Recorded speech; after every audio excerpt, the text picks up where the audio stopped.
de todos los, de todas las entidades que les acabo de mencionar. Se realizó durante 3 o 4 jornadas, si no me equivoco, doctor, en junio y julio del año pasado. Y fue todo un hito, digamos, porque por primera vez todas estas entidades nos reunimos para hacer un curso de capacitación. Así que estamos ahora contentos. En el caso personal, yo soy Mariela Fu, soy periodista y encargada del área de docencia de la Fundación de Asistencia Legal del Colegio Médico de Chile. Agradecer siempre la participación a la cual nos invita el doctor Andreu para ser parte de este curso, y con el hito que implica hacerlo también por primera vez en formato online, que de alguna forma nos permite llegar esperamos a más médicos y médicas, y porque además cuenta con una plataforma de internet donde está todo el material para aquellos que no se pueden conectar de forma sincrónica, puedan de forma asincrónica también contar con el material educativo. Así que desde ya agradecerle la asistencia y la compañía a los nuevos profesionales de la salud que se incorporan a la red asistencial de Ñuble, incluyendo también a los odontólogos. Hoy día, si no me equivoco, estamos en el 7º día, ¿no es cierto?, del curso. Sí, exacto. Y nos vamos a concentrar en los temas que tienen que ver con los registros de salud. Ese va a ser el foco de la jornada. Voy a ver, doctor, cómo vamos de gente. 13 conectados y transmitiendo por el live de Facebook. Eso estoy viendo, sí. Sí. Se graba también, ¿no es cierto? Sí, se graba y se sube a la plataforma. Cuando usted me diga, doctor, yo... A ver, sí, aquí tengo el nombre de los expositores. Bueno, hola, buenas tardes a todos los que se conectaron a la hora. Recordar que esto queda en 3 lugares: en la plataforma del servicio, en el fanpage de Facebook del colegio y en el canal de YouTube del colegio, así que hay donde ir a buscar el material, ¿ya? La plataforma del servicio cuenta con todos los documentos que los expositores entregaron como respaldo a las exposiciones. Ahí están también las exposiciones, así que está el video, las exposiciones, el material bibliográfico. Yo creo que se está armando un repositorio bastante interesante como material de consulta para la inducción de todos los colegas que llegan a trabajar. Yo creo que esto debe seguir. Ya, yo creo que es una alternativa que hay que considerar en la capacitación de todos los nuevos funcionarios. Así que, bueno, bienvenidos a todos. Así que hoy día la señora Mariela Fu va a ser nuestra moderadora y los dejo con ella para presentar a los expositores. Yo creo que partamos, señora Mariela, ¿ya? Por respeto a la gente que ya está conectada. Perfecto, doctor, exactamente. Agradeciendo la asistencia de quienes llegaron hoy día puntualmente y ya nos acompañan. Contarles que hoy día, 28 de julio, vamos a dar inicio a la séptima idea conferencia del curso de inducción para los EDF. Y como les había adelantado, el foco tiene que ver con los registros en salud. Primero vamos a tener una exposición sobre la importancia de los registros en salud. Luego vamos a tener un espacio para las preguntas. En segunda instancia vamos a tener una segunda presentación que también va a tener que ver con los registros en salud, pero enfocados desde la telemedicina. Esa va a ser la presentación de la Fundación de Asistencia Legal del Colegio Médico. Vamos a tener un nuevo espacio de rondas de preguntas y respuestas y nuestro cierre. Así que es una jornada bastante acotada con 2 presentaciones. La primera que tenemos hoy día es la importancia de los registros en salud. que me cuentan que va a exponer Marcela Gatica Monsalves, que es jefa de la sección de SIGES, que es el Sistema de Gestión de Garantías Explícitas de Salud. Ella cuenta con una media hora más o menos de tiempo para que nos haga su presentación. Así que sin más dejo a la doctora, o sea, perdón, a la profesional para que la costumbre haga su presentación.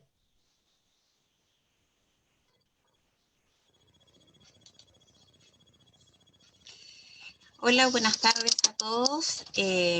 Mi nombre es Marcela Gatica, trabajo en el Departamento de Planificación Sanitaria de la Dirección del Servicio de Salud y a la vez nuestro departamento está dividido en 2 secciones. Voy a compartir con ustedes la presentación para que podamos ir avanzando.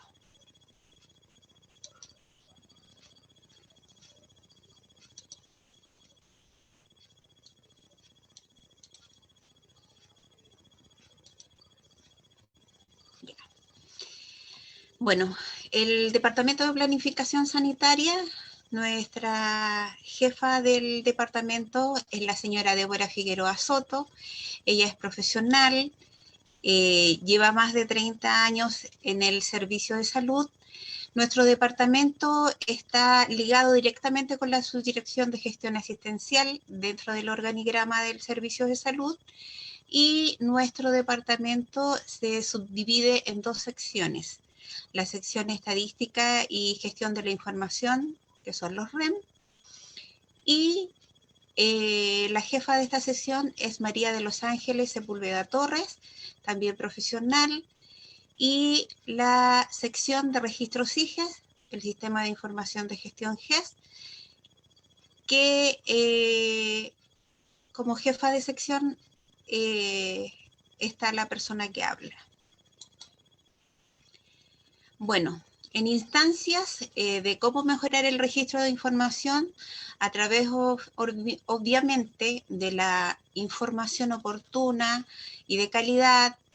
Aquí vemos la referencia de, por ejemplo, un profesional atendiendo a un paciente, si necesita hacerle algún tipo de exámenes, se les toma, si necesita algún tipo de hospitalización en forma especializada o una ayuda técnica en el caso, por ejemplo, de la entrega a los pacientes que sean secuelados de accidente vascular o los pacientes mayores de 65 años que se les entregan ayudas técnicas.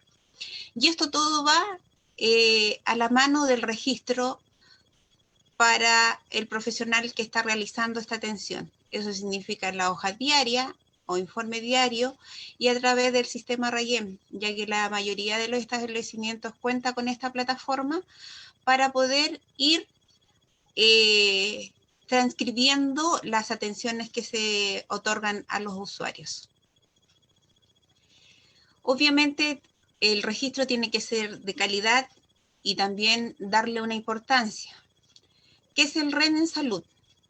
Es el resumen estadístico mensual, corresponde a un sistema de estadística de carácter nacional, son fuentes oficiales de recopilación de datos básicos que son requeridos para la gestión central y local, y con esto se pueden conocer las atenciones y actividades de salud que se le entrega a la población. Obviamente estos registros deben ser oportunos, consistentes y veraz.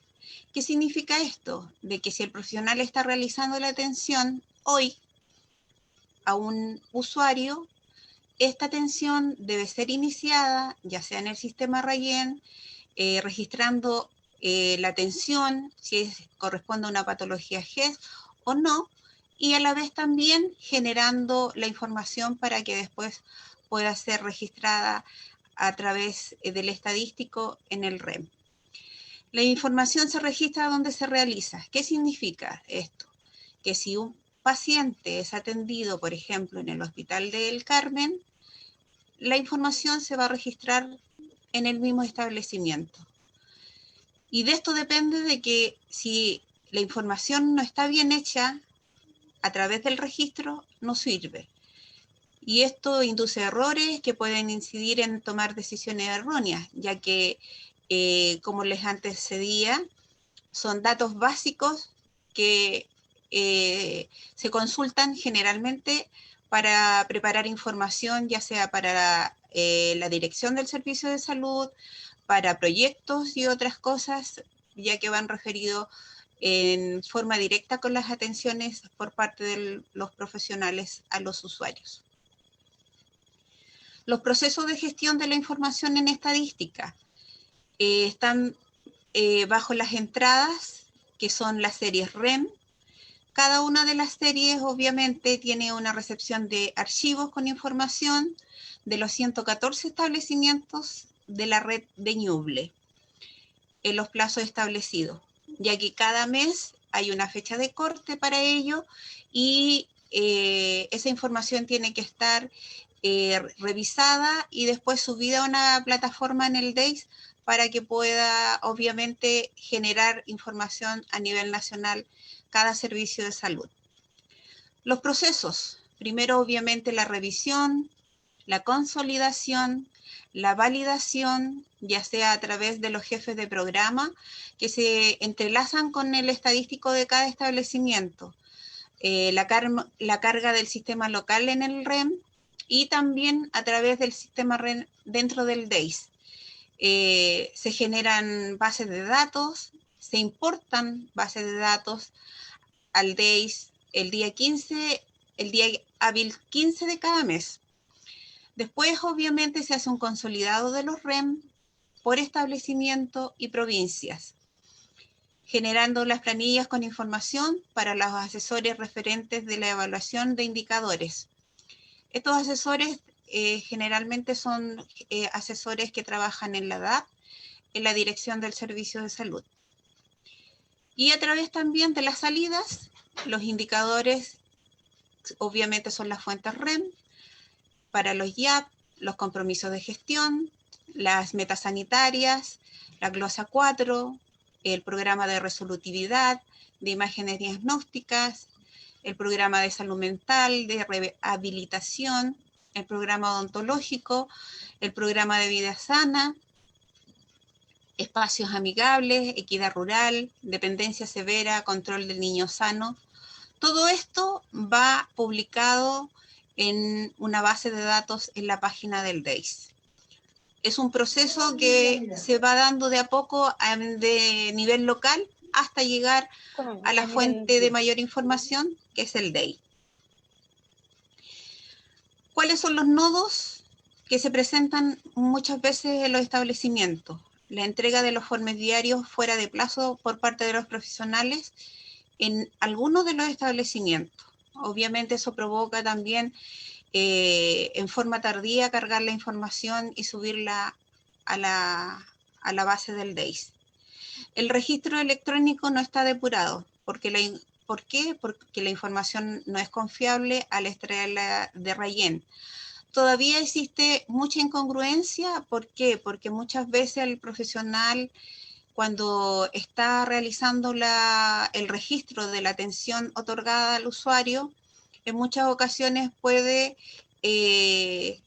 equivocarse en el tema del diagnóstico o en la base de datos para después generar la receta, y todo eso presenta incongruencias para poder progresar en una información precisa y oportuna.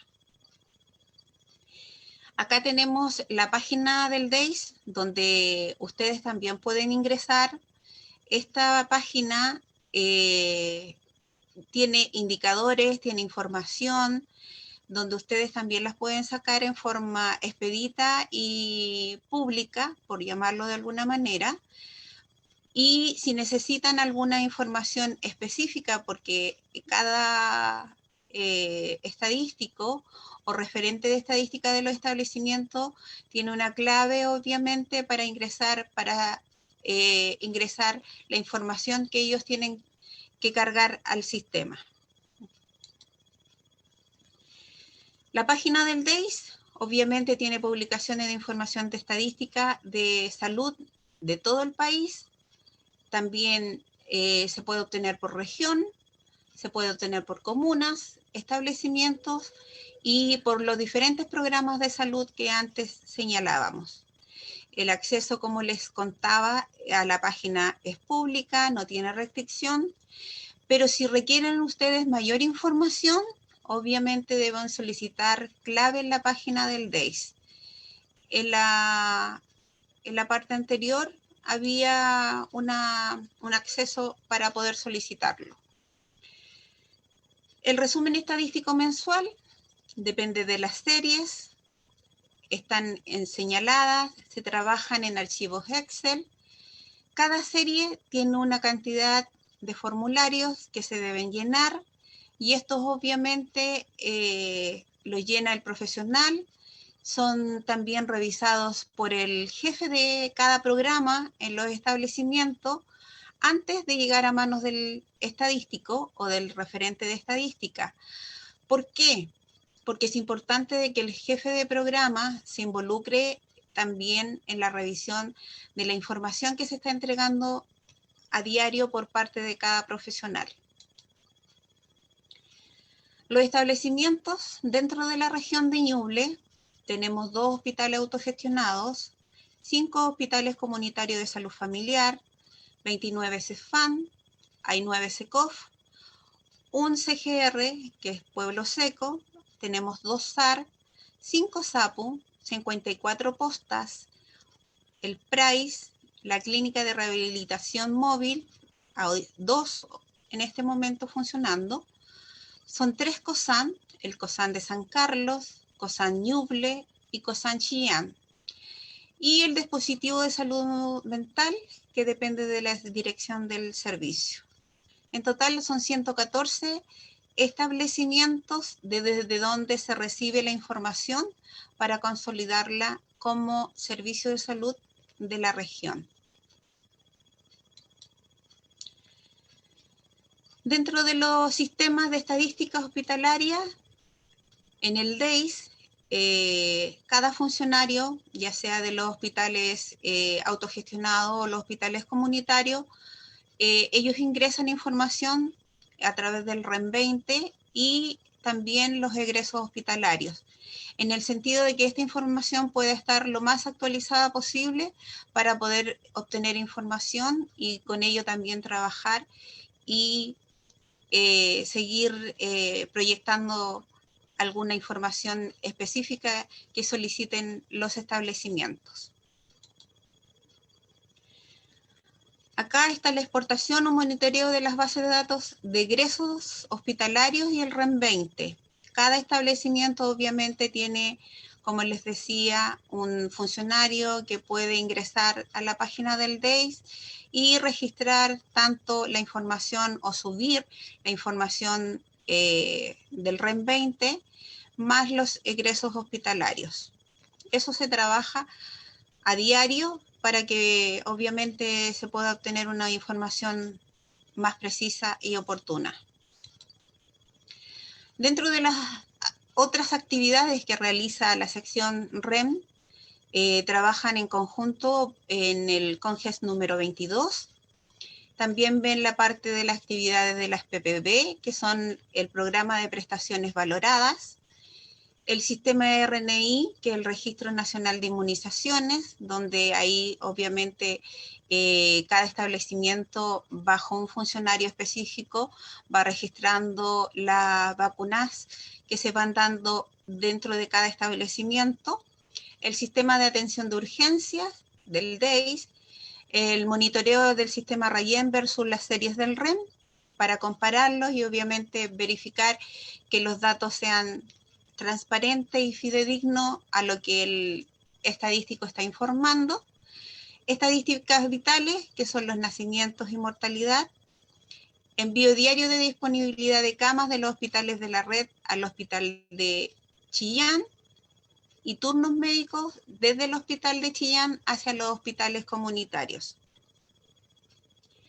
Formar parte del equipo de producción, también evaluación de actividades de los programas de salud y también se hace el cálculo de población total beneficiaria e inscrita por FONASA. Bueno, llegamos a la sección donde estamos con los registros de SIGES. Al igual que la información dentro de los REN, nosotros también trabajamos con una plataforma que es el SIGES, y esta tiene obviamente root y clave para ingresar. Se trabaja a través de la página Internet Explorer. Esta clave puede ser solicitada a través del encargado GES o monitor SIGES de cada establecimiento, y obviamente tiene que especificar el root, el nombre del usuario y el perfil que va a necesitar para usarlo. Hay dos tipos de perfiles en realidad: el de monitoreo e informes para extraer información, verificar datos, y también el perfil de ingreso. Es de los digitadores responsables de ingresar la información diaria que se produce en cada uno de los establecimientos. Obviamente estos correos uno los procesa y los manda con los antecedentes antes señalados a un referente FONASA, que son los que nos proveen estas claves. ¿Qué hitos son necesarios registrar en SIGES? Obviamente la sospecha de un problema de salud que esté obviamente en el decreto vigente, a través de una hoja PS, a través de una hoja del nivel secundario, o a través, por ejemplo, de una derivación por una interconsulta a alguno de los hospitales de referencia que tenemos nosotros, ya sea el Hospital de Chillán o el Hospital de San Carlos. También dentro de la atención primaria o dentro del nivel secundario se pueden indicar realización de exámenes. Estas se generan, en el ejemplo, por ejemplo, de la colecistectomía, con una orden de atención para que se le tome el examen al paciente. Una vez que la prestación está ejecutada, realizada, se ingresa al sistema SIGES, y dependiendo del informe, obviamente del examen, se confirma o se descarta el problema de salud sospechado. Esto puede ser, si es en atención primaria, con hoja PS, y si es a través del nivel secundario, a través de un informe de proceso de diagnóstico. Estas atenciones también, obviamente, van a tener una indicación de tratamiento. En el caso, por ejemplo, de una intervención quirúrgica, va a proceder de que se realice, obviamente, una orden de atención en el mismo problema de salud que estábamos especificando, que es la colecistectomía. En la intervención quirúrgica, para ello se va a ingresar una orden de atención. Con esto se va a alertar al nivel secundario en el caso de la red, ya sea que deriva al Hospital de San Carlos o el Hospital de Chillán, para que realice y gestione y le alerte esta garantía al establecimiento. Obviamente, si esta patología requiera algún tipo de indicación de seguimiento, esta se va a realizar con un registro de interconsulta o una orden de atención dentro del sistema SIGES. Si ya se resuelve el problema de salud del usuario, el profesional obviamente va a emitir un cierre de caso, que esa va a ser el alta, obviamente, dependiendo de cada una de las patologías que están incorporadas dentro del decreto vigente. El SIGES, el Sistema de Información para la Gestión de Garantías en Salud. Con el ingreso de la ley GES, obviamente las garantías explícitas en salud, se ha debido realizar un cambio en el actuar de los establecimientos del sector público. Se reformularon los procesos de atención, se adecuaron de modo de darle a los usuarios todas las garantías, tanto de acceso, de oportunidad, como financieras también, en las atenciones que ellos requieran. Para facilitar el seguimiento del GES, en el año 2005 se formuló una herramienta tecnológica llamada SIGES, que tiene como objetivo monitorear el cumplimiento de garantías de oportunidad establecidas por los decretos GES. Digo vigente porque cada 3 años estos sufren cambios, y también para el apoyo de la gestión local en los procesos del ciclo de atención de las personas y generación de la información para la gestión sanitaria a nivel del país, tanto de los prestadores como del seguro público, en este caso de FONASA. La sección de registros SIGES, obviamente el ingreso de información, al igual que en la sección REN, debe ser confiable y oportuna. Deben registrarse las atenciones en el sistema RAYEN, marcar y seleccionar el problema de salud señalando si corresponde a una sospecha, a una confirmación o descarte de la patología, o en su defecto cuando ya se trata de un paciente que está confirmado, se le marca como repetida en la consulta. Una sospecha puede ser registrada por cualquier profesional de la salud, pero confirmar, ya sea un diagnóstico, solo el médico. Y en el caso también de los problemas odontológicos, obviamente el odontólogo. Indicar cuando se trata de un paciente que ya se encuentra en tratamiento, como les decía, en la parte del RAYEN, y por ejemplo aquí pusimos la hipertensión esencial primaria confirmada auge. Para no estar otra vez generando la confirmación diagnóstica, que es un formulario donde el paciente conoce su patología y el médico o algún referente que el establecimiento estime conveniente o refiera, él puede indicarle de qué se trata su patología, explicarle las garantías que tiene esta y a la vez también los beneficios que puede conllevar. Se ingresa al sistema SIGES o sistema local los formularios de solicitud de interconsulta o derivación, que son las SIC, el informe de procesos de diagnóstico, que son los IPD, los cierres de caso, excepción de garantía, creación de caso, órdenes de atención, que son las OA, las citaciones que se le hacen a los pacientes y que se hayan realizado en el día, evitando así el retraso del registro para otorgar una atención oportuna a cada usuario. Todo depende de la calidad, obviamente, y de la entrega del profesional. Si él ingresa su atención en el RAYEN, obviamente también tiene que cerrar esa atención para que después el informe salga completo y el digitador pueda ingresar al sistema SIGES. Realizar el registro de prestaciones otorgadas a las personas atendidas en un informe diario.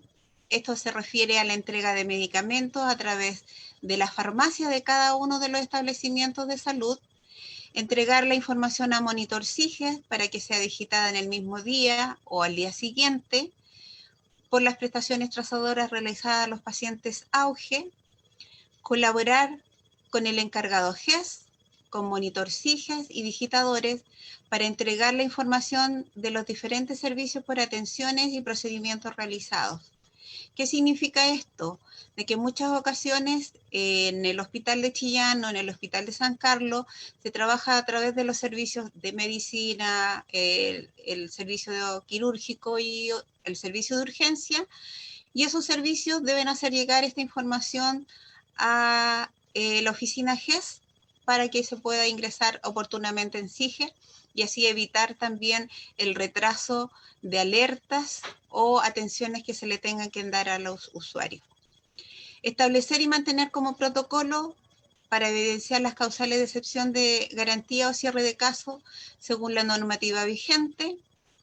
Cada profesional es el responsable de informar al usuario cuando se le confirma un problema de salud GES, señalando el compromiso que debe tener para asistir a sus controles, al retiro de sus medicamentos, indicando si inclusive puede ser derivado al nivel secundario a un especialista según corresponda, emitiendo el formulario de constancia de información al paciente GES, donde el paciente toma conocimiento de que se le está confirmando su patología, los beneficios que él puede tener, el retiro de medicamentos, cada cuánto tiempo puede ser, y obviamente también las obligaciones que tiene él como usuario. En la atención de los pacientes confirmados, Obviamente se debe emitir la entrega de medicamentos a través de la receta, información que será extraída por farmacia para el registro de estas prestaciones otorgadas en SIGES desde el sistema RAYEM. En su mayoría ya los establecimientos cuentan con esta plataforma y obviamente se está tratando de aminorar la brecha que hay de las diferencias para que esta información sea oportuna y fidedigna. La información contenida en los formularios debe ser concordante con lo registrado en la ficha clínica o dato de atención de urgencia en el caso del DAO en los establecimientos de alta complejidad. En este momento está vigente el decreto número 22, que fue publicado el 7 de septiembre del 2019. También nos referimos a través de la norma técnico médico administrativo del 24 de septiembre del 2019, la ley 19.966, el listado específico de prestaciones, LEP, que es donde vienen las canastas, en resumen, que puede contener cada una de las patologías. La circular 248, que es del año 2015, que habla sobre las excepciones de garantía, cuándo se puede efectuar una garantía, por qué, y si es a causa del usuario o por una indicación médica. La circular 288, que es del año 2017, que hace ajuste a las instrucciones de las excepciones de garantía, y el ordinario C27, número 1493 del 2014, que también habla sobre los cierres de caso, excepciones de garantía y cierres de garantías de oportunidad. Dentro del sistema también nosotros podemos encontrar, o en realidad ustedes pueden buscar a través de sus teléfonos, hay una aplicación que es el AUGE 85, cuenta con información específica de cada uno de los 85 problemas de salud GES respecto a las garantías de oportunidad. Está la canasta de prestaciones, está las especificaciones de la norma técnico-administrativa, están los flujogramas de la guía práctica clínica en cada uno de ellos para poder descargarlo. Esta aplicación obviamente se puede descargar en celular, en tablet o en el computador para que ustedes los puedan obtener y así también familiarizarse con esta información. Es muy importante porque tiene la definición de cada uno de los problemas de salud, las garantías de acceso, las garantías de oportunidad, la protección financiera y cada una de las prestaciones que se otorga según el problema de salud. En detalle, cada una de las patologías que están dentro de este decreto, enunciadas y señaladas. Obviamente por el tiempo yo no se las voy a nombrar uno a uno y entiendo de que después también esta presentación se les va a hacer llegar a cada uno de los participantes. Acá está el resto de las patologías GES que están en vigencia y obviamente cada una de ellas, como les antecedía, tiene obviamente el criterio de inclusión, ya que hay algunas patologías que cumplen con edad para que el usuario pueda acceder. Hay otras también que obviamente puede ser tanto para el sexo femenino como para el sexo masculino exclusivamente y también obviamente patologías que en primera instancia no abren garantía, son derivadas al nivel secundario y el nivel secundario en este caso el especialista, el encargado de emitir el IPD para confirmar o descartar. Y de ahí parte, obviamente, la garantía para el problema de salud señalado por el especialista. Cada patología tiene su propio flujo de atención e ingreso en los sistemas informáticos del SIGES, módulo de lista de espera, SINEXUR. Se deben cumplir con criterios de inclusión, entre ellos ser beneficiario FONASA, que es lo importante para poder acceder. Si un usuario no tiene su previsión actualizada, el sistema no va a dejar ingresar ninguna información asociada al usuario. El SIGE se alimenta de datos que provienen fundamentalmente de formularios diseñados para este objeto. En algunos casos se ha considerado más eficiente el uso de formularios locales por parte de cada uno de los establecimientos para facilitar la subida de la información y adecuar también los flujos a la red que compone, por ejemplo, cada servicio de salud, porque todas las redes no somos iguales. Por último, compartirles un poco del proceso clínico, los formularios que se ingresan. Obviamente todo paciente parte en el acceso teniendo una sospecha diagnóstica que se puede confirmar o descartar. Si se confirma, a esta se le va a otorgar tratamiento que tiene, todo esto tienen tiempos. Cada una de las garantías va generando tiempos y cuando se va avanzando, se va cumpliendo la garantía dependiendo del tratamiento, de la fecha de confirmación y a la vez también si requiere obviamente seguimiento, esto se le va a dar. En el caso, por ejemplo, de los cáncer, que generalmente tienen garantizado el seguimiento los pacientes y obviamente el especialista es el que va a dar la indicación y se va a ingresar una orden de atención. Con esta orden de atención se va a alertar esta garantía para poder ingresarla al sistema y cumplirla obviamente posteriormente. Por último, señalarles los correos y los teléfonos de la jefa de nuestro departamento, que es la señora Débora Figueroa. El correo es debora.figueroa@redsalud.gov.cl. Está su teléfono para los usuarios que tengan red inicial y también los usuarios que llamen desde otras líneas. María de los Ángeles Sepúlveda Torres, que ella es la encargada de la sección de estadística y gestión de la información REM. Y también, ¿quién les habla? Marcela Gatica Monsalves, que está a cargo de la sección de registro SIGE del Sistema de Información de Gestión GES. Nosotros, para añadir por último, trabajamos a la par con el departamento CEPGES, que es la sección del GES, porque ellos son la parte práctica o la parte teórica en lo referente a lo clínico y nosotros vemos los registros en el SIGES. Esa sería nuestra presentación.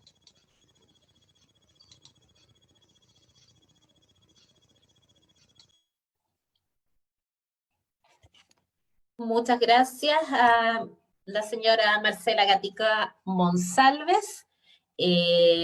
Algo que no hice antes fue presentarla correctamente. Ella es de profesión ingeniero en administración de empresas y actualmente es monitora de los registros del sistema de gestión de garantías explícitas en salud del Departamento de Planificación Sanitaria en la Dirección del Servicio de Salud Ñuble. Le doy muchas gracias por su completa exposición, Marcela.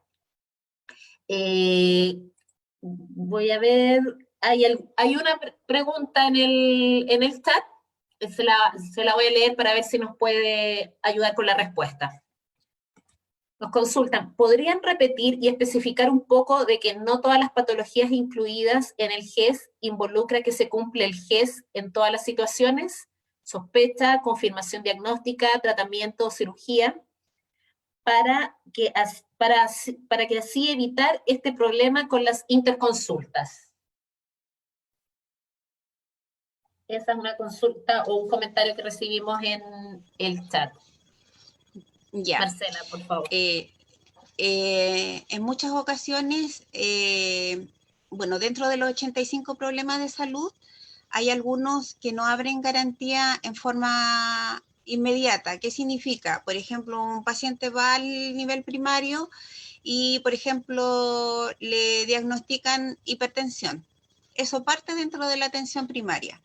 En el caso, por ejemplo, de un paciente de cáncer o sea, hiperplasia de próstata, esta no tiene garantía asociada a la primera consulta. ¿Qué significa? Que el usuario va a verlo el médico, le va a dar la interconsulta para que vaya al nivel secundario y el especialista va a confirmar o descartar su patología. Si el especialista confirma la patología, parte dentro de la garantía, ya sea la confirmación diagnóstica, el tratamiento, seguimiento, si tiene incluida intervención quirúrgica o no.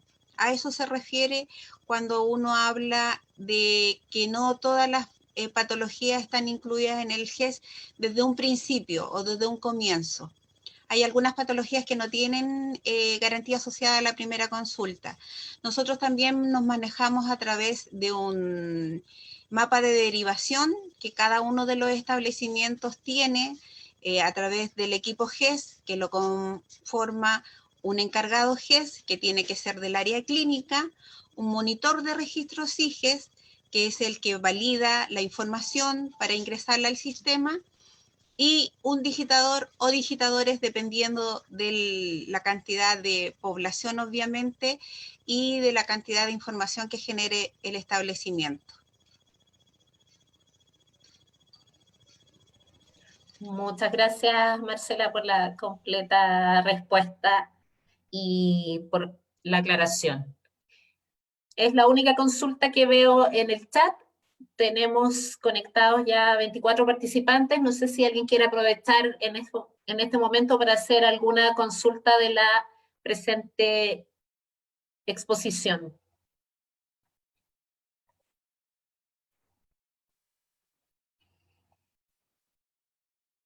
Bueno, entonces le agradecemos a Marcela su exposición.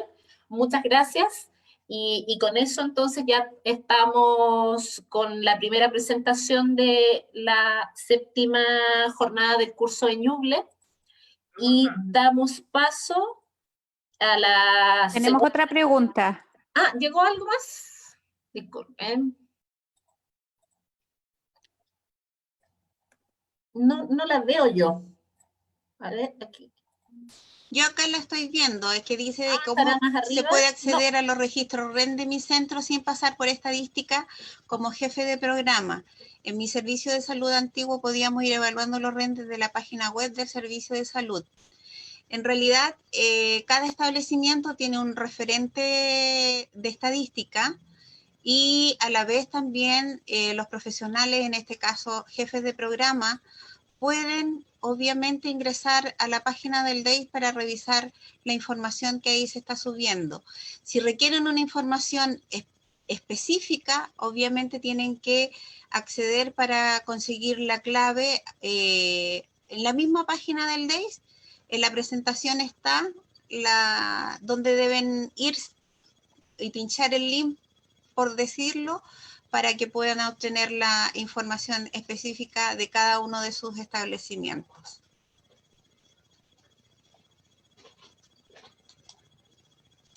Perfecto. Lo que yo veo en el chat público, por lo menos, no veo ninguna otra consulta. Estaríamos entonces, muchas gracias. Y entonces, a continuación, damos paso a la segunda presentación del día y de esta 7ª videoconferencia. Voy a dejar con ustedes a Pedro Pablo Hansen. Él es abogado subjefe nacional de la Fundación de Asistencia Legal del Colegio Médico de Chile.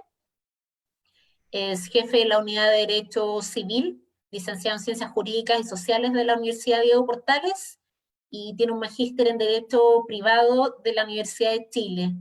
Su exposición versa sobre telemedicina y documentos clínicos en tiempos de pandemia. Muchas gracias, Pedro Pablo. Te dejo a ti para que puedas compartir tu presentación.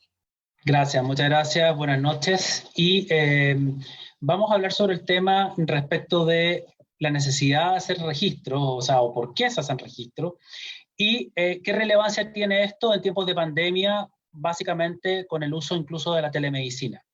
Entonces voy a buscar mi presentación, también tengo preparada una, entonces, para ir mostrando, ahí se ve.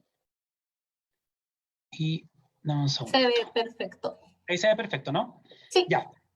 Entonces, cuando hablamos de registro, o de por qué se registraba, o desde cuándo se registra, primero nos tenemos que remontar hace bastantes años atrás, siglos atrás, desde la época que los egipcios hacían registros en cuanto a pacientes, o más que pacientes, incluso los procesos de momificación los dejaban registrados. Ellos eran estudiosos de la anatomía humana y dejaban registrado todo esto para, digamos, poder orientarse, para poder seguir conociendo el cuerpo humano y en este caso las técnicas de modificación. Entonces, nos tenemos que hacer la siguiente pregunta finalmente. ¿Por qué finalmente se dejan constancia, o por qué se hace este ejercicio de dejar constancia de atenciones médico-sanitarias? ¿Por qué se hacen los registros? Y esto tiene múltiples objetivos. En primer lugar, hay un fin estadístico sanitario, vale decir, yo dejo un registro finalmente para ejercer o planificar políticas públicas, por ejemplo, sanitarias, incluso ahora por el coronavirus, pandemia, etcétera. Yo dejo esa atención, que quede un registro, que se puedan hacer políticas al respecto. Esa es la primera categoría y por qué yo hago constancia de eso, por qué dejo registro. En segundo lugar, y es como lo más obvio, yo hago o yo dejo registro en una ficha clínica precisamente porque tengo la cronología de la atención del paciente. Es la forma en la cual el paciente puede acceder al historial del paciente desde el día 1 hasta el día que se da de alta. Y de esa forma, conocer completamente sus atenciones. En tercer lugar, es un medio de comunicación entre los profesionales de la salud. Obviamente estamos hablando de un medio de comunicación que dice relación con la atención del paciente y que por medio de esa forma, cada profesional que atiende a ese paciente sabe las indicaciones que se hicieron anteriormente al respecto o las indicaciones que vienen a continuación. De esa forma puede seguirse todo un historial del mismo y se pueden hacer las indicaciones de forma coordinada. Y el último, y que es bastante importante, ¿por qué se dejan atenciones? Es porque existe, en este tipo de atenciones es un instrumento médico legal. Vale decir, la ficha clínica, vamos a decir en general, la ficha clínica en general es aquel instrumento principal y primordial en todo juicio de malpraxis médica. ¿Por qué? Porque en la ficha clínica se deja constancia de todo lo que se hizo o no se hizo. Cuando un juez o un perito vea finalmente o analice la ficha clínica, va finalmente a decidir si se actuó o no de acuerdo a la buena práctica médica en atención a lo que se deje constancia en la ficha clínica. Básicamente ese es el análisis que se hace. Ahora bien, ¿qué es la ficha clínica? La Ley de Derechos y Deberes de Protección del Paciente señala en su artículo 12 que es un instrumento obligatorio en el que se registra el conjunto de antecedentes relativos a las diferentes áreas relacionadas con la salud de las personas. Vale decir, su finalidad es la integración de la información necesaria en el proceso asistencial de cada paciente. Si vemos esta definición, tenemos que es una definición bastante acotada y que no incluye los otros fines que tenemos de la ficha clínica propiamente tal. Se restringe solamente a un conjunto de atenciones o registros que se debe tener respecto a un paciente, pero nada más. ¿Cuáles son los requisitos esenciales de toda documentación clínica? Y cuando hablo de documentación clínica me estoy refiriendo no solamente a la ficha clínica tradicional, si es que existe todavía en algunos lugares, o la ficha clínica electrónica. Cualquiera de las dos, ¿cuáles son los requisitos que deben tener cualquiera? En primer lugar, y es obvio, debe ser completa, vale decir que debe registrar todas las atenciones de ese paciente.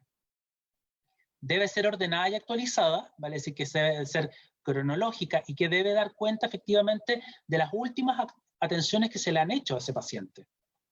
Debe ser inteligible. Esto con la ficha electrónica avanzada es casi ya no es un problema, pero antiguamente o cuando existía la ficha electrónica de papel era realmente un problema tratar de ver o verificar qué es lo que había hecho cada profesional en la atención de ese paciente. Imaginen, por ejemplo, un juez o un perito tratando de entender esto, era casi imposible. Pero ahora con la ficha clínica electrónica ya es bastante más fácil. Inviolable y veraz. Vale decir que yo no pueda adulterar esa ficha clínica y lo que dice esa ficha clínica efectivamente es lo que corresponde a la atención de ese paciente. Debe ser confidencial. Y este quizás es uno de los temas más importantes respecto a la ficha clínica, en cuanto a que, como vamos a ver, todo paciente tiene, existe un derecho de cada paciente a que los datos que están contenidos en esa ficha clínica no deben ser divulgados a otras personas que no tengan derecho a esa ficha clínica o que no tengan derecho a acceso a esa ficha clínica. Por lo tanto, la ficha clínica como documento debe ser confidencial y debe manejarse entre las personas que están, entre comillas, atendiendo o que deben tener directa atención con esa paciente. En ese sentido, por ejemplo, la ficha clínica electrónica podría tener algún tipo de programa si, por ejemplo, el software o el programa que se esté usando no sea lo suficientemente fuerte o no tenga la suficientemente soporte o vallas o lo que sea que no permita que entren o que se trate de violentar esa confidencialidad. La ficha clínica también es única, debe ser única respecto de un paciente individual, que es un poco obvio también. Para los sistemas de acreditación, en su tiempo también debe tener un sistema estandarizado de registro, un solo sistema de registro. Y debe entregar una información relevante sobre las prestaciones realizadas en las indicaciones, así como a su vez también tiene que aplicar un procedimiento para evitar las pérdidas. Ficha clínica también comprende una serie de elementos, y en estos salen los que salen en la pantalla, o sea, el consentimiento informado, las evaluaciones médicas, hoja anestesia, hoja de enfermería, protocolo operatorio, paso de seguridad. Muchas veces estos elementos no están en una sola, cuando son de papel, no están en un solo lugar, pero cuando son electrónicos, esto permite que yo pueda acceder a todos estos elementos a la vez. Y eso es importante a la hora que, por ejemplo, un juez requiera la ficha clínica de un paciente, que se entregue de forma completa, que no sea solamente, no, esta es la del policlínico, pero el del servicio de urgencia no está, etc. No está de forma integrada. Y de esa forma, cuando se puede hacer de forma sistematizada y única, permite también un análisis más completo de la atención de ese paciente. ¿Por qué estamos incluyendo a la telemedicina dentro de el registro de las atenciones médicas o sanitarias en general? Hace unos meses atrás me correspondió participar de una charla sobre telemedicina, en los cuales explicamos cuáles son los requisitos y todo eso, que los cuales más o menos voy a entregar ahora. Pero una de las consultas que más fueron recurrentes en esa oportunidad es si había que hacer o no registros clínicos en telemedicina. Y eso es lo que vamos a ver ahora. Primero, como telemedicina, vamos a hablar, porque telemedicina es bastante amplio, nos vamos a referir solamente a la consulta a distancia a través de la información videollamada y telecomunicaciones entre un paciente y un médico que se encuentran en lugares geográficos distintos y que pueden interactuar de forma sincrónica, es decir, al mismo tiempo. Esto es lo que conocemos como teleconsulta sincrónica.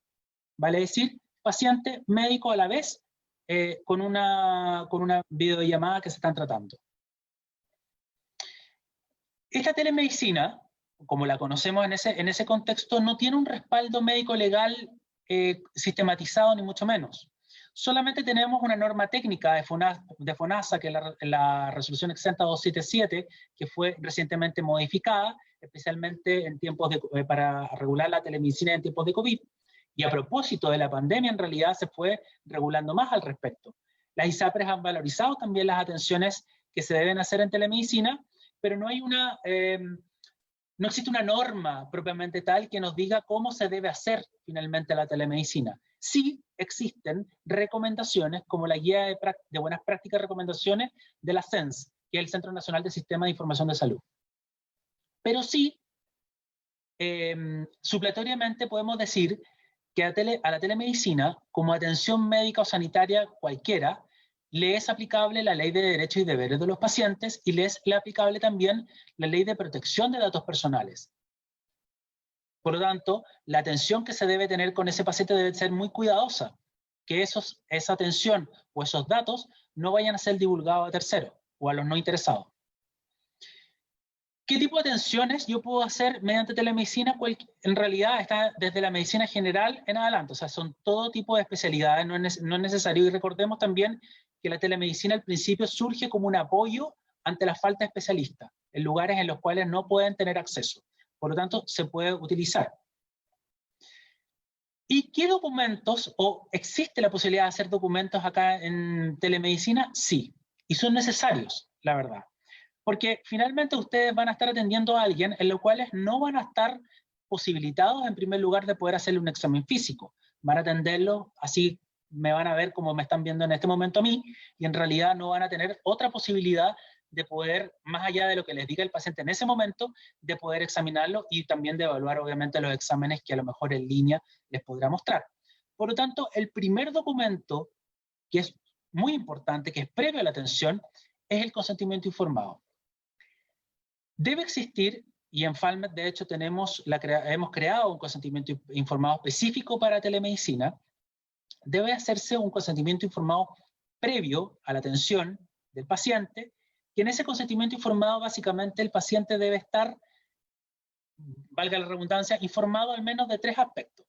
En primer lugar, que no se va a poder llegar a un diagnóstico certero de su patología o de lo que tiene. ¿Por qué? Porque no se le puede hacer un examen físico. Eso es lo primero. Por lo tanto, debemos ser transparentes en señalarle al paciente cuáles son las limitantes en digamos, en esta forma de atención. Que también tenemos que señalarle, como segundo término, que es posible que la confidencialidad se vea vulnerada, porque obviamente estamos en una transmisión por videollamada, pueden haber otras personas, no es lo ideal, y por eso, digamos, van algunas recomendaciones que voy a señalar a continuación, que no deben ser con más personas alrededor, pero podría haber una vulneración a la confidencialidad también, pues ya no existe, digamos, esa atención tan cerrada médico-paciente. Y esa confidencialidad también se podría ver vulnerada por algunas falencias tecnológicas que podrían ocurrir en la llamada. Podría cortarse, etcétera, o podría haber, si es que no tiene las cortapisas definidas o bien definidas, podría ser vulnerada. Vamos a la pregunta más importante. Durante la atención de la teleconsulta, ¿es necesario dejar registro? Sí, siempre es necesario dejar registro. Finalmente la ficha clínica o lo que yo deje registro es lo que legalmente vale para un juicio o lo que fuere. El dejar haberse registrado, digamos, la atención que se tiene con ese paciente.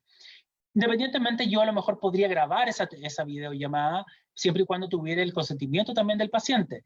Pero lo más importante es complementarlo con la atención registrada. Se señala, de hecho, dentro de las recomendaciones, es que el profesional que esté ejerciendo telemedicina o que esté haciendo uso de esta herramienta tenga acceso a la ficha clínica del paciente. ¿Vale? Es decir, no que lo tenga, no solamente que la vea remotamente y no pueda tener la posibilidad de verla, sino que el sistema debe ser capaz de poder darme la posibilidad de yo ver las atenciones previas que se le han hecho a ese paciente y todo. ¿Ya?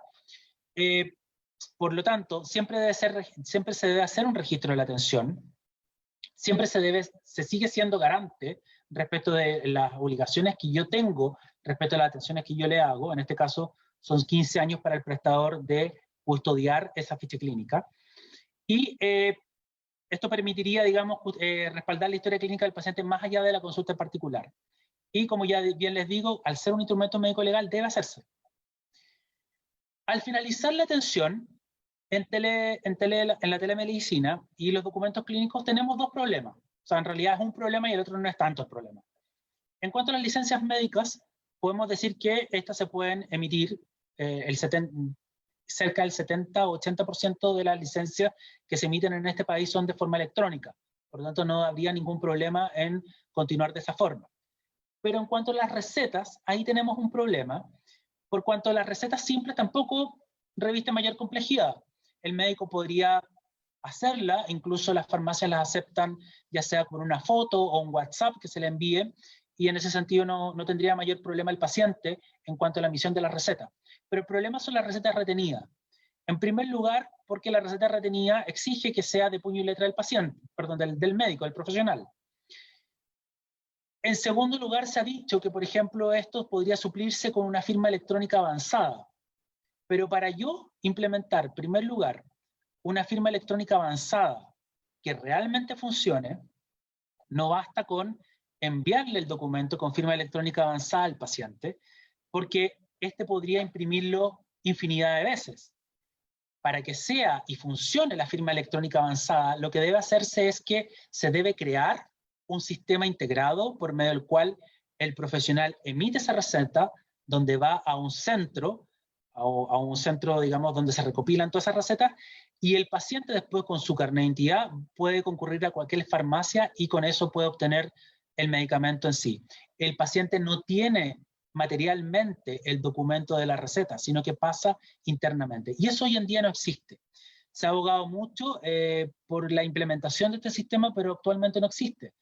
Y esta es la razón por la cual muchos centros de salud, al hacer la atención de telemedicina, la promueven, pero restringen el uso del uso de recetas retenidas. De hecho, algunos señalan que no se van a hacer recetas retenidas, o bien establecen un sistema adicional por el cual se le envía al domicilio del paciente la receta retenida, pero ya de forma física y de puño y letra, digamos, del paciente. Algunas recomendaciones generales en cuanto a la telemedicina en general, y por eso, digamos, quiero ser un poco insistente en este sentido. Siempre debe existir entonces un registro en la ficha clínica, al igual que la atención presencial. No nos quedemos con que al grabarse la atención con eso basta, sino que debe dejarse registro de todo. Debe hacerse un ambiente privado. El médico obviamente no lo puede hacer en un lugar público, y eso no solamente es para el confort del paciente, sino para salvaguardar los derechos mismos del paciente, en el sentido de que la información que estamos transmitiendo debe ser confidencial. El prestador, vale decir el servicio, o si es una clínica o un médico particular el mismo, es responsable que se ha seleccionado justamente que el médico que está haciendo esa telemedicina es justamente el médico que se seleccionó por parte del paciente. Si hay cambios respecto del médico, debe ser informado también. Debe asegurarse también de la confidencialidad, como ya les dije, de acuerdo, digamos, al sistema que se está eligiendo. Debe informarse previamente de los límites de este tipo de atención.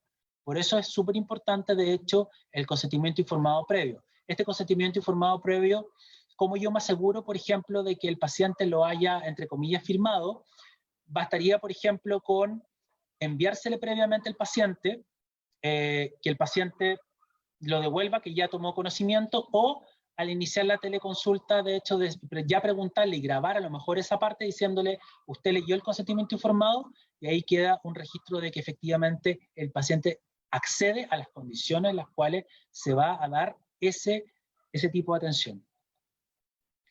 También antes de la consulta, como ya les señalé, envío el consentimiento informado con los detalles de alcance de la teleconsulta. Como ya les dije, tenemos nosotros un modelo de consentimiento informado que lo podemos enviar, y después de esta presentación a Mariela se lo podemos hacer llegar para que se los pasen a todos aquellos interesados. Al inicio de la consulta, verificar la identidad del paciente, insisto, para hacer que efectivamente ese paciente corresponde a quienes se está atendiendo. Durante la consulta, dejar registro de la atención en la ficha clínica, y si es necesario grabar todo o parte, pero informarle al paciente que efectivamente se está grabando. Y tener en cuenta que esta forma de atender, que la telemedicina es un complemento, no suple la atención presencial por ninguna forma.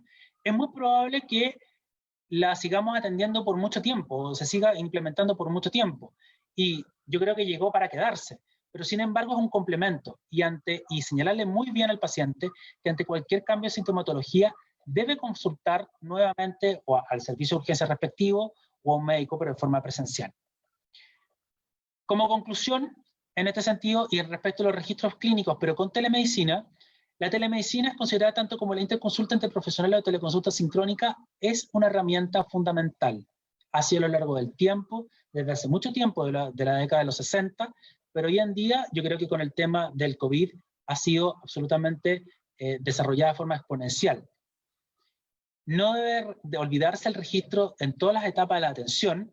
De esta forma podemos mantener el historial clínico del paciente y no olvidarse, porque efectivamente, como ya les indiqué, este es el medio médico legal fundamental que a ustedes les va a servir para dar cuenta de las atenciones que se le hizo a ese paciente. Y el registro también no permite solo la protección al paciente, sino también al profesional, que es más o menos lo que ya les había señalado anteriormente. Eso. Muchas gracias.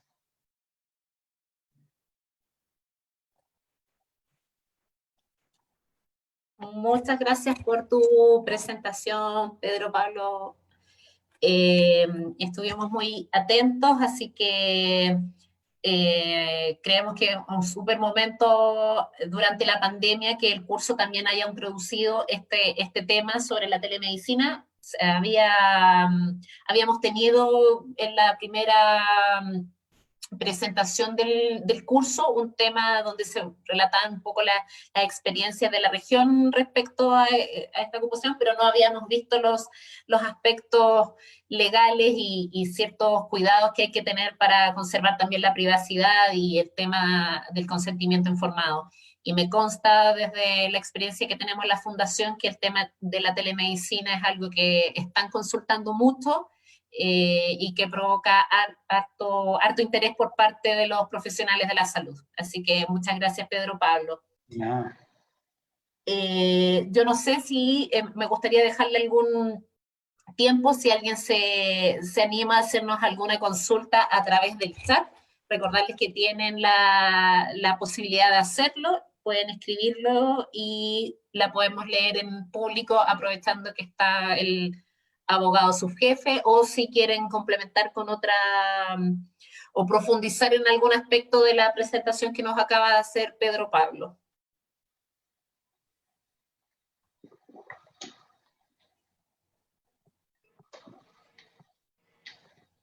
Quedó muy claro.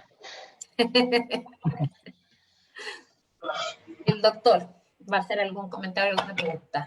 No, muchas gracias, agradecer nomás por la presentación y recordarle que tanto la presentación como el video están en las 3 plataformas que dijimos, así que es un muy buen material de consulta futuro. Muchas gracias. De nada.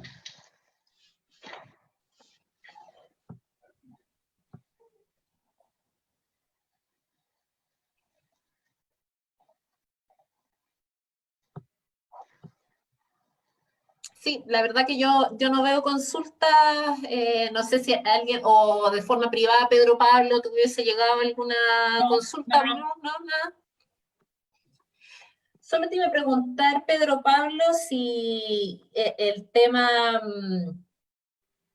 ahora que también está toda la posibilidad de compartir información por WhatsApp, si tendrías alguna recomendación que darle a los médicos, sobre todo que ahora que se está usando cada vez más todas estas herramientas comunicacionales, si hay que tener alguna prevención especial sobre algunos datos que no es bueno compartir quizás en WhatsApp, hasta dónde podemos llegar con esa comunicación con los pacientes, que algunas cosas son súper positivas y otras a lo mejor podrían ser donde hay que tener cierto ojo o atención, Pedro Pablo. No sé si nos puede... Lo que pasa es que efectivamente la comunicación vía WhatsApp o vía otras plataformas genera mucha comunicación con el paciente y con el médico en estricto rigor, pero a la vez también genera mucha ansiedad por parte del paciente. Yo tenía, por ejemplo, me recuerdo muy bien que hicimos una vez una charla al respecto en cuanto al uso de redes sociales, WhatsApp específico, y los médicos lo primero que señalaban es que si decían que tenían su WhatsApp disponible, les decían, miren, ¿sabe que yo voy a leer una vez al día los WhatsApp, pero no voy a estar contestando a cada vez o a cada momento de partida los mensajes, porque el paciente ve que ya hay doble azul en estricto rigor y le dicen, bueno, pero el doctor vio mi mensaje, no me ha contestado, ¿por qué no me contesta? A lo mejor es muy grave, no sé, porque y vuelve a insistir, vuelve a insistir. Entonces, primero, a lo mejor si uno va a convenir o va a permitir en estricto rigor el uso de este tipo de herramienta que es súper valiosa también, señalarles que efectivamente existe un límite o una forma en la cual yo voy a hacer revisión de esos mensajes. Eso es lo primero. Y lo segundo, yo restringiría, de hecho, lo que dice relación con la formulación de diagnóstico por esta plataforma, ¿ya? Si ya es difícil hacer diagnósticos o establecer diagnósticos presuntivos mediante una videollamada, con mayor razón es mucho más complejo hacerlo mediante un WhatsApp, un mensaje, un chat. Entonces yo trataría de limitar eso, señalar solamente a lo mejor que, por ejemplo, si yo no estoy viendo a ese paciente de forma presencial, por último decirle, mire, ¿sabes qué? Veámoslo en la próxima videollamada, precisamente para que quede un registro de esa atención, para que el paciente también consienta que efectivamente lo que le diga el doctor va a estar supeditado o va a estar, digamos, sin la posibilidad de poder hacerle un diagnóstico completo porque no tiene la posibilidad de ver al paciente, ¿ya? Entonces yo trataría de que en ese tipo de comunicaciones se tratasen de restringir algunas cosas, en especial con respecto, digamos, a la formulación de diagnóstico. Muy importante. Pedro Pablo, no sé si quieres agregar alguna acotación. No, me parece que, o sea, en estricto rigor las tecnologías que se han implementado hoy en día son súper importantes y son súper válidas, y en estricto rigor yo creo que la medicina, como la educación, como la forma, incluso los juicios, han cambiado últimamente en tiempos de pandemia claramente. O sea, este tema de poder, o sea, de esta misma charla que la estamos haciendo mediante esta forma, hace unos años atrás era impensable, ¿ya?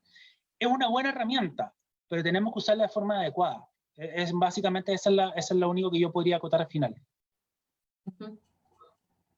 Y no olvidarnos del consentimiento informado, y que, como Por dijo supuesto. Pedro Pablo Hansen, si alguien requiere ese material, en realidad no se nos había ocurrido, doctor, que la Fundación tiene una propuesta de consentimiento informado para los casos de telemedicina, así que eso también queda a disposición.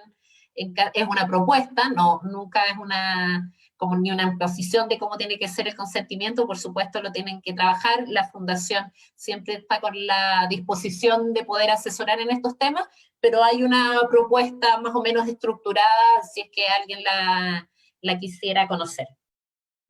Muchas gracias, Pedro Pablo, por tu presentación. De nada, muchas gracias a ti.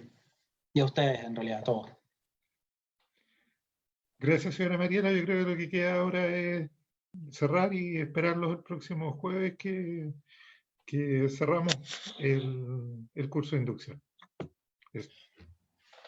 Perfecto, doctor. Le doy las gracias también por habernos dejado este espacio también a la Fundación, y en general destacar la importancia de haber contado con estas dos exposiciones, que esperamos que hayan sido de la mayor utilidad y sean de la mejor aplicación para los asistentes. Y como decía el doctor, dejarlos desde ya invitados a la última sesión de videoconferencia del curso de inducción, donde también vamos a tener varios expositores de la Fundación y otros expositores psicólogos, por lo que estoy viendo. Se va a tratar el tema de cómo denunciar las agresiones a los funcionarios de salud, el protocolo de acción ante situaciones de violencia externa, defensa legal en caso de sufrir acoso laboral o acoso sexual, y protocolos de actuación por sospecha en situación de acoso sexual y o maltrato laboral. Así que desde ya dejarlos invitados, y esperamos contar con ustedes el próximo jueves a las 7 de la tarde. Nos encontraremos entonces acá mismo, en el mismo canal y en el mismo live del Colegio Médico a través de su Facebook. Muchas gracias, que estén todos muy bien. Chao, chao.